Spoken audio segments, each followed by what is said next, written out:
Kung pumalag ang palasyo sa mga isiniwalat ni Dean Chase na kabalahuraan ng mag-asawa, pumalag din si Dean Chase. Kasi ang sabi nga ng palasyo, ano raw, dapat na raw dapat kumilos daw, dapat may agarang aksyon. Ano kaya ibig sabihin nila dito mga kababayan, ano? O bago natin pag-usapan yung pagpalag ni Dean Chase, sabi ni Auntie Claire kasi, dapat daw ay may agarang aksyon laban sa mga binibintang ni Dean Chase kay Ma'am Shi at kay Bembang sa mag-asawa. Ano ang agarang aksyon mga ate at kuya? Like maybe pinakikilos nila ang mga Pilipino sa US na, uy, ireklamo niyo yan si Dean Chase, isumbong niyo yan sa American government, something, na sinisiraan niya ang Philippine officials or the first couple. Anong panawagan? Or maybe agarang aksyon daw eh. Nananawagan ng agarang aksyon. So, parang humihingi sila ng tulong, no? Tama ba? Or maybe, kung may mga Pilipinong makakakita kina Dean Chase sa US, kontakin sila o isumbong sa kanila para magawa ng paraan or ma-reprimand or whatever, maparusahan si Dean Chase, ma-deport, mapauwi ng Pilipinas. What? Eh kung hindi na to Filipino citizen, paano pa nila pauuwiin? Just like Miss Maharlika, American citizen na. Sabi ko nga, poprotektahan ng US ang kanilang mga citizens. Hindi pwedeng isurrender ng Amerika si Dean Chase or si Miss Maharlika sa Pilipinas. Bakit? Bakit yuyuko ang Amerika sa Pilipinas? Sino? Sino ka, ngiwi? Sino ka, Pilipinas? 'Di ba? Eh tuta lang naman ng kano ang Pilipinas sa ngayon dahil inutil ang nakaupo. O ano kaya ang agarang aksyon? Like, ano ibig sabihin? Baka gusto nilang ipa-mass report. Pwede rin i-mass report nyo yung social media ni Dean Chase kasi nagpapakalat ng fake news. Masisira ang ating ganun ba yun mga kababayan? Tama ba? I-mass report nyo yung page ng Dean Chase para hindi siya makapagkalat ng paninira kasi nasisira ang buhay natin. Nasisira ang turismo, babagsak ang ekonomiya. Lalo tayong maghihirap kasi sinisiraan at 'di ba, nag-iimbento sila ng mga kwento laban sa first family. Yun ba yun? So ang gagawin ng mga Pilipino ngayon, ima-mass report, susunod sa kanila, makikinig sa kanila. Ang lampa nyo naman, di ba bilyones ang inyong confidential intelligence funds? Ang intelligence funds ni Ngewi, bilyones. Oh, tinaasan na naman, tapos inutil pala. Ba't hindi yung gastusin yan to para hanapin si Dean Chase?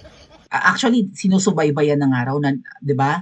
Sinusundan na, sinira na nga yung locker eh. Kinuha na nga yung gadgets. Tapos si Dean Chase, nagbabalak yata magtago, no? Or baka nagtatago na, mag-off the grid na, ay post pa naman ang post si Dean Chase, sana nga may may VPN. For sure naka-VPN si Dean Chase, no? Para hindi malaman yung kanyang current location habang siya nagpo-post sa social media. Ito nga po yung pagpalag rin ni Dean Chase kay sa palasyo. Syempre kung pumalag ang palasyo sa pasabog niya, pumalag din si Dean Chase. Maangas, buti naman. Ayun nakakahanga mga kababayan no? Kasi si Dean Chase, it's not a secret naman no na siya ay part ng LGBT. Si Dean Chase ay, 'di ba? Pokla. Pero kahit pokla, mas matapang pa siya kaysa sa mga men in uniform. Mas may balls pa. Ang mga matitikas ngayon sa Pilipinas, walang balls para lumaban eh. Duwag lahat eh. O mabuti si Dean Chase lumalaban. Ano daw? Palasyo na nawagan ng agarang aksyon sa bagong paratang kay Liza at Marcos Jr. Sabi ni Dean Chase, bring it on, you disgusting biatch. Sinong disgusting? Si Auntie Claire? At siya rin yung biatch. So, si Auntie Claire tarantadang babae. Estupida, tarantada, makati pa sa gabi. Kasi ang biatch, babaeng aso yun, namamaga ang pokelya yun pag gustong something, no? Or talaga, babaeng masama ang ugali. Sige nga, palag ka, Auntie Claire. Sige nga. Nakakarumi ka raw. Eh, kasi nga sabi sino ba, Mr. Chavit Singson, eh, troll daw si Auntie Claire, no? Asong ulol. Tama ba? Kasi kahol daw ng kahol si Auntie Claire dati para batikusin si Ngiwi tapos biglang nabago ang ihip ng hangin parang after 2 weeks after ng 2 weeks ng pagbabatikos biglang naging aso na ng Ngiwi, no? Tao na ni Ngiwi, tagapagtanggol na. Kahol yan ng kahol dati laban kay Ngiwi. Ngayon naman, kahol ng kahol sa mga bumabatikos kay Ngiwi. What's good, Auntie Claire? Anong nangyari? Ba't naiba ang ihip ng hangin? Ang umihip bang hangin ay amoy bluebills? Ganun ba yun mga kababayan? Yung nag-iba ang ihip ng hangin tapos yung amoy ng hangin ay parang bagong imprentang bluebills, yun ba yun? Ang sabi ni Dean Chase din ang dami nyong ngak-ngak, lumaban kayo ng patas, kakalipat lang namin. May umiikot-ikot daw doon sa old neighborhood namin, may dalang picture naming 3 ng asawa ko at ni Mr. T, tsaka siya. Nagtatanong-tanong kung saan kami lumipat banda, private investigator pa more, magkano ang bayad nyo dyan? So, kung hindi man Pilipino yung inutusan, maybe may mga private investigator ngang binayaran ang palasyo ng mga ahas. Kasi aapulain nila itong sunog na, 'di ba? Mukhang lumalaki. Ang kamalian nyo, Auntie Claire, nag-react kayo. Pwede nyo itong deadmahin right? Eh, umimik kayo. So, mapag-uusapan, ano yung sinasabi? Sino yung Dean Chase? Mga-curious yung mga tao. Sino yung Dean Chase? Anong malaswang gawa? Ano yung sinasabi nagpupulburon daw? Maku-curious sa mga tao, hahanapin yung Dean Chase at good luck, Auntie Claire. Wala rin kasi silang choice kundi umimik, di ba? Para palabasin na si Dean Chase ay nagsisinungaling lang at bayaran. Di ba sabi nila? Gawain niya ng mga binabayaran. Willing silang manira kapalit ng bayad. Yun yung sabi ng Auntie Claire kanina. Tama? Yun ano raw? Kung walang ebidensya, kahit sino ay maaaring magpakalat ng kasinungalingan para iangat ang isang politiko o manira kapalit ng bayad. Teka muna. Kung walang ebidensya, ay yung picture nga na yun, Auntie Claire, yung black and white na photo, ay lang yun, screenshot ng video. Yung video colored pa, anong walang ebidensya? Bakit? Sigurado kang nakuha nyo na porque naransak nyo na yung lockers ni na Dean Chase at saka ni Mr. Tubig? Eh sabi nga ni Dean Chase, hoy, ako, sa tingin nyo, siya nga na hindi gagawa ng kopya niyan? So Dean Chase, kung may hawak ka niyan, na-distribute mo na ba sa mga inampalan? O naibigay mo na siguro kay Miss Maharlika. Ngayon, tanungin mo si Miss Maharlika kung nabigyan na niyan si Chavit, kung nabigyan na si VP Sara. Speaking of VP Sara, mukhang ang tinutukoy nila dito na naninira lang daw at nagpapakalat ng kasinungalingan si Dean Chase para iangat ang isang politiko. Sinong politiko ang iaangat ni Dean Chase? Si VP Sara. Ganun ba yon? So gusto nilang palabasin na nagbabayad si VP Sara para umangat, right? Binabayaran ni VP Sara or ng mga Duterte si Dean Chase para umangat sila at masira ang reputasyon ni Ngiwi para masira din ang ekonomiya ng Pilipinas at turismo. Yung sabi tatanungin ko kayo mga kababayan, kailangan pa ba ni VP Sara na bumayad ng tao para manira kina Ngiwi? At kailangan pa ba ni VP Sara na umangat? Bakit? Angat ba si Ngiwi kaysa sa kanya? Negative na nga sa trust rating si Ngiwi VP Sara nga na limitado ang budget, nakakakilos. O mahal na mahal pa rin ng mga Pilipino. Every time na mag-iikot sa Pilipinas, nagkakagulo yung pinupuntahan. Kailangan pa ni VP Sara na gumastos para lang umangat. Eh kahit nga matulog yan, mananalo yan sa eleksyon. Kahit hindi yan mangampanya. Sino ba yung may sabi? Yung kanilang ginagawang impeachment against VP Sara, hindi kasi sira ng pangalan ng pangalawang Pangulo yan. Lalong babango. Kasi nakakita na inaapi nila ang anak ni Pangulong Duterte na winawalang hiya nila ang Vice President. Na hindi nga nila magawan, ewan ko, kasi ang budget ngayong taon dinesign daw para silawin ang mga congressman para i-impeach si VP Sara, di ba? Abangan nyo, may paparating na impeachment. Sana mga kababayan, itong rally ni na Chavit, mag-succeed ito. Kasi mahirap sumugal. Despite na walang ginagawa si VP Sara na ka-impeach, malay nyo, ma-push yan at matanggal pa sa pwesto si VP Sara.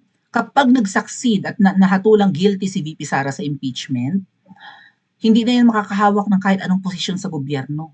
Wala na yung chance maging presidente ng Pilipinas. Kaya hindi dapat tayo take ng risk. Kung merong one-time, big-time rally, dapat mangyari yan. No? Dapat mag-succeed. Dahil kung uwian din lang naman pagkatapos, re-rest back agad ang palasyo. May impeach si VP Sara ako na nagsasabi sa inyo mga kababayan. Tapos anong sabi ni Mang ganung nakaraan? Naka-line up na ang mga senador at kongresistang kakasuhan. Mga kababayan, ang mga senador 24 lang.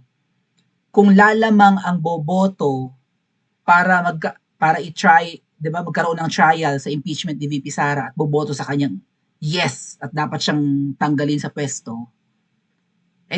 Good luck, lagot ang Vice President. Yung mga tina-target, di umano, dahil nga binulgar ni Mangga, maraming mga senador ang sasampahan na ng kaso o baka nakalkal nga yung mga baho, maghahanap ng baho ang babaeng ahas and even si Tambaloslos para singiwi, yung powers that be. Maghahanap ng baho yung mga yan. Karamihan sa mga politiko, meron naman talagang baho. Kung ayaw nilang matanggal bilang senador or makalkal at sumingaw ang kanilang mga pagnanakaw, bumoto sila ng yes para ma-impeach si VP Sara. Ngayon kung tagilid at sa tingin ng babaeng ahas ay no, hindi dapat ma-impeach ang Vice President, good luck sa'yo kung senador ka. No ka ha? Robin, Bato, Bongo, sino pa dyan? No ang boto nyo ha? Good luck sa inyo, tanggal kayo sa pwesto. Ilalabas namin ang mga bahot, corruption nyo. Kaya mahirap sumugal mga kababayan. Despite na alam nating walang ginagawang pagnanakaw ang Vice President, tinatrabaho siya eh. Hindi siya dapat, 'di ba, makampante na wala siyang ginagawang masama, plus alam naman ng mga mambabatas, ng mga senador lalo na wala tayong aasahan sa House of Representatives, puro buhaya eh. Okay? And they are only after for the tung, 'di ba? So marami na namang buhayan 'yan ang pipirma para ma-impeach si VP Sara. Boboto para ma-impeach ang pangalawang pangulo. Ang mga senador, good luck. Konti lang ang mga senador. National position ang hawak nila kahit papaano, no? Kapag nangangampanya, hindi lang doon sa baluarte nila, buong Pilipinas nangangampanya ang mga senador. Hindi sila papayag na masira na lang basta-basta. Mamamangka talaga ang mga yan sa kabilang ilog, mga ate at kuya. May mga babaliktad dyan, yung inaasahan ni VP Sara, nakaalyado niya or ng tatay niya, baka bumaliktad laban sa kanya. Baka mami may mag-iyak-iyak pa dyan, napilitan akong bumoto ng yes, kasi napatunayan naman talaga na may kinamkap si Sara Duterte. Nagnakaw, guilty naman talaga siya sa corruption, kaya napumunta ako ng yes, pinressure ako ng mga tropa pips ko. Dapat isa daw ang boto namin. Mahal na mahal ko ang Vice President, pero pasensya na. Utot! Anyway, hindi na kailangan ni VP Sara magbayad para lang umangat, okay? Ngayon, sinusubaybayan si Nadine Chase, nakalipat na raw at nagtatanong-tanong. Hinahunt talaga sila mga kababayan. Hunting galore ang nangyayari. Hunt to the max. Hinahunt. Eme-emeng nananawagan kami ha. Siguro yung action, yung agarang action nga pwedeng nananawagan sila sa mga Pilipino sa US na kung nakita yung pakalat-kalat si Dinchi sa kung saan man dyan, isuplong nyo. Or maybe i-mass report yung social media niya. But at the same time, may ginagawa talaga silang pailalim. Sabi nga ni Dean Chase, may nag-iikot, may hawak na picture silang tatlo. Saan lumipat tong mga to? Kilala niyo tong mga to? Tinatrabaho talaga. Affected ang palasyo sa pasabog ni Dean Chase saka ni Mr. Tubig. Kasi mga kababayan, nakakahiya ito. Kasi hindi lang to about jugjugan, hindi lang ito patungkol sa ewan ko kung anong tawag sa kanya. May sapak na siguro yan, o may saltik na. Kalalaki mong tao, may anak kang 3, nagpapalubot ka. Nagpapatusok ka sa juwetes, tapos magdadrama ka pa na you can't take it because it's too big.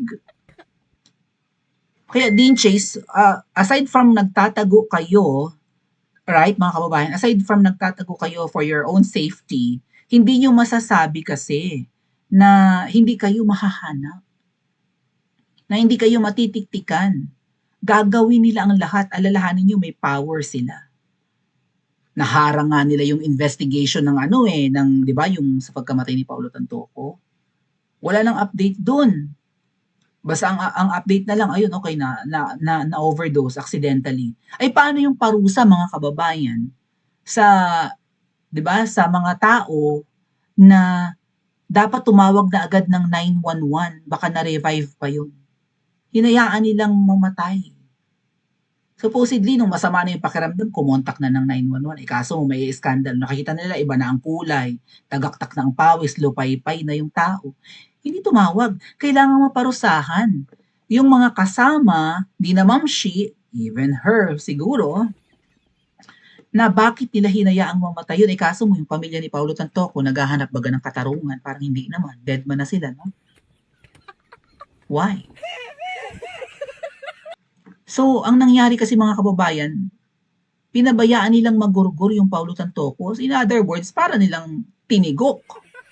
Right? Kita mo, halimbawa lang, analogy lang, nakita mo may isang, halimbawa, nasaksak. Nasaksak lang naman sa tagiliran, hindi pa naman natamaan yung mga vital organs. Pero hinang-hina. Tapos inantay, nakita mo halimbawa alas 5 ng madaling araw.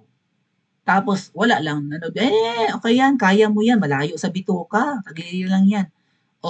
Pagdating ng tanghali, tigok, naubusan na ng fluid sa katawan, utas na, kasi nga nasaksak. Sabi, dapat kang parusahan, nakita mo na, hinayaan mo, sasabihin mo malayo sa bituka. So, hindi na parusahan si Ma'am Shi, nagawa nila ng paraan. Right? May mga Asian men daw na kumausap doon sa nag-iimbestiga, I think Beverly Hills Police. May nag-take over sa investigasyon. Wala nang update. Hindi na naparusahan ang mga dapat maparusahan sa nangyari doon. Sa Pilipinong yun. Nakaligtas si Ma'am Shi doon. Dean Chase, nakuha na yung mga gadgets nyo. At may hawak sila. Kung ano man ang laman yan, baka may mga conversation dyan na sensitive, may mga phone numbers for sure, no? Plus may mga files kayo na kung ano pa. Naku, lalo laptop. Nakuha. Baka i-blackmail pa kayo kung anong laman yan. Tama. O mahahanap doon yung mga mahal nyo sa buhay, no? Relatives, ganyan. Or maybe may mga kalokohan kayo pinag-uusapan or something. Napakaraming magagawang damage kay Dean Chase ngayon na hawak na di umano nung sumira ng kanilang lockers ang kanilang mga gadgets. Dean Chase, anong dapat nilang gawin, mga kababayan? Magtago na lang ng magtago? Why not upload the video already? Lalo pa sinasabi ni Auntie Claire na walang ebidensya, walang basihan. Gawain yan ng mga binabayaran kasi gusto nyo iangat yung politikong nagbabayad sa inyo. Sinong politiko ang kailangang umangat na kaya magbayad? The Dutertes? Sino bang mortal na kaaway ng administrasyon ngayon? Di ba? Ang mga Duterte lang. I don't think nakaaway nila si Tambaluslos. Hindi nga nila mapakulong. Si Mangga, mukhang drama at ek-ek lang yan. So, sino, Auntie Claire, nagbabayad? Imbier na si Dean Chase, tinawag na biatch si Auntie Claire. Bring it on. So, hopefully safe si Dean Chase, and sana i-upload na tong video. Hindi po kasi pwedeng i-upload yan sa YouTube kasi katulad ko, biro mo yun, screenshot lang ni Dean Chase na picture ni Ma'am Shi na black and white. Nakita ang totoy at ang kanyang bilat. Burado ang content ko. How much more kung i-play mo yung video? Hindi rin sapat, mga kababayan, na hindi rin pwede sa Facebook, lalo na. Pero pwede yung isend sa Messenger. Ang alam ko. Di ba yung mga bagets ngayon, yung mga bata ngayon, may mga yan sila, may mga group chat din sila ng mga scandals. Pwede yan, Kung hindi pwedeng i-upload, isend na lang sa Messenger. Hindi naman napaparusahan eh. Kapag pinost mo lang publicly. Pero kung isisend yan sa messenger, go na, push na din, Chase. Kilos. Send na. Kesa magtatago ka, kailan to dapat ilabas? Bago magsona? Tama, pwede rin i-upload sa X, sa dating Twitter, hindi mahigpit doon. I don't know if sa Instagram mahigpit. Pero kailangan na nilang ilabas yan ASAP. Tama ba mga kababayan? Pa-comment nga po sa comment section at panoorin ang susunod na video.